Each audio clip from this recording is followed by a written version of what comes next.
Please करने का। नहीं सर प्लीज आप बैठिए। मुझे इस्लाम से एतराज नहीं है, मुझे किसी मस्जिद से एतराज नहीं है। 5 लाख मस्जिद बने, मैं भी मस्जिद के बाहर से उसको आदाब करते हुए निकलूंगा। लेकिन एक बात सुन लीजिए, एक भी मंदिर तोड़ करके मस्जिद नहीं बनने। इतिहास गवाह है कि कितने मंदिर तोड़े गए। ठीक है सर प्लीज करने का। नहीं सर प्लीज आप बैठिए।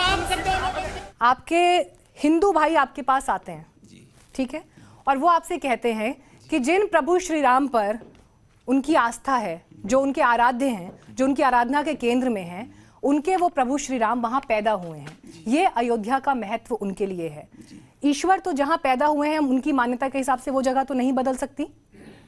अगर वो आपसे ये आके कहते हैं, चलिए आगे बोलिए आप। ठीक है, मस्जिद को लेकर ये कोई नई बात नहीं है, इससे पहले भी कई बार कई तरह के डिस्कोर्स में बात आ चुकी है। मस्जिद को लेकर तो जहां तक मेरी इस्लाम को लेकर जानकारी है, पैगंबर साहब की जो दीक्षाएं हैं, शिक्षाएं हैं, जहां तक मेरी जानकारी, हो सकता है आप मुझसे बेहतर जानते होंगे, लेकिन मुझे ये मालूम है कि कोई भी विवादास्पद जगह जो है वो भी नहीं कहते कि वहां पर इबादत की जगह होनी चाहिए। ये मैंने सही समझा पैगंबर साहब को? अब आप मुझे बताइए कि अगर वो आपसे ये बात कहते चले आ रहे हैं कि वहां पर हमारे आराध्य का जन्म स्थल है, क्या बड़ा दिल दिखाकर छोड़ ही दिया जाता? और वही रूल अगर मैं मथुरा के लिए भी कह रही हूँ, तो क्या ये मसला आसानी से हल नहीं हो सकता कोर्ट से बाहर? आपने सवाल किया, ठीक है, अब आप जवाब दीजिए। देखिए, और मुझे उम्मीद है आप क्लियर जवाब देंगे। जी बिल्कुल, इसमें आपने सही कहा कि इस्लाम किसी भी मुतनाज़ा जगह पर मस्जिद बनाने की अनुमति नहीं देता। यही आधार बनता है कि जब यहाँ पर बाबरी मस्जिद बनी थी 1528 में, वो मंदिर तोड़कर नहीं बनी थी।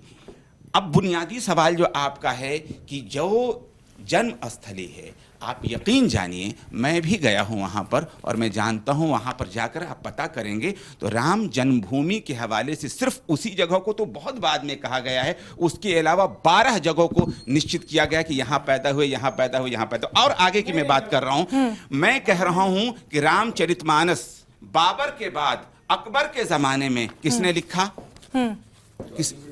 बताइए बताइए। तुलसीदास ने लिखा, और उसके अंदर उसी वहीं पर बैठ करके लिखा है, सरजू नदी के किनारे, कहीं पर भी वर्णित नहीं है कि ये वो जगह। देखिए, श्री राम का हर वो जगह जहां पर जो रसोईया है, जहां पर वो खेले हैं, जहां पर वो पढ़े हैं, जहां पर वो सब कुछ काम किए हैं, क्या बात है, क्या बात है बीच? प्रोफेसर साहब, मेरा सवाल आपसे ये है, जितनी बातें उन्होंने की, मुझे ये समझ में नहीं आ रहा कि सुप्रीम कोर्ट में जो मसला एक बार एड्रेस हो चुका है, जिस पर फैसला भी दिया जा चुका है, अगर उस पर भी आज की तारीख में सवाल उठ रहे हैं, इसका मतलब मानने की तो कोई सूरत ही नहीं है।